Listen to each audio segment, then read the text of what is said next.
last working set natin, Miss Lilac, 2 exercise tayo. So, focus natin is abs. Gagamit tayo ng ab roller, tapos mat, kasi floor workout siya. So, ab roller tayo na roll out, knees down, distance ng knees natin, a bit shoulder width para mas maganda yung balance natin, mas stable tayo. Pag mas wide siya, parang yung kneeling push-up, so nakaluhod na ganun. And then toe touch tayo after. So 15 to 20 repetitions, tapos 4 sets. Okay, pakita natin. Again. So dito, kneel down. So ganyan yung distance niya. Pakita natin. Profile agad. So dahan-dahan. From here, hawak ng mabuti, slide bend sa elbows. Slide bend. Okay, hindi nakalock. Slide bend. So inhale down as far as you can. Exhale up.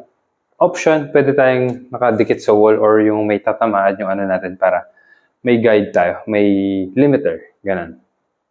Okay, so again, pakita po natin, kneeling down. Option na nasa harap tayo ng wall. So 15 to 20 repetitions. So inhale lang.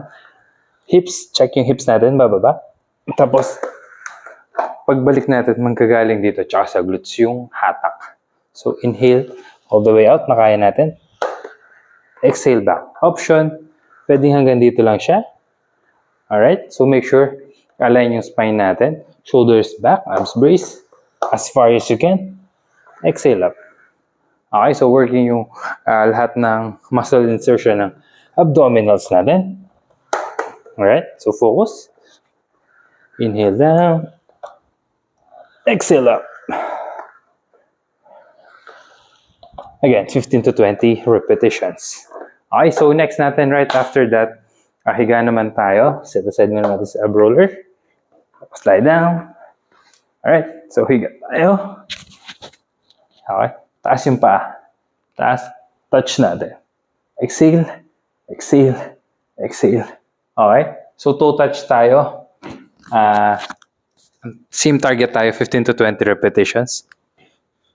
So yung goal naman natin dito is yung upper, special sa upper abdominal. So exhale up, touch natin ng dalawang kamay. Okay, so hawak lang yung mic. Tapos tuck yung chin in para hindi sasakit yung neck. Exhale up. Alright, option, nakaganyan yung toes or mas maganda kung nakataas. Okay.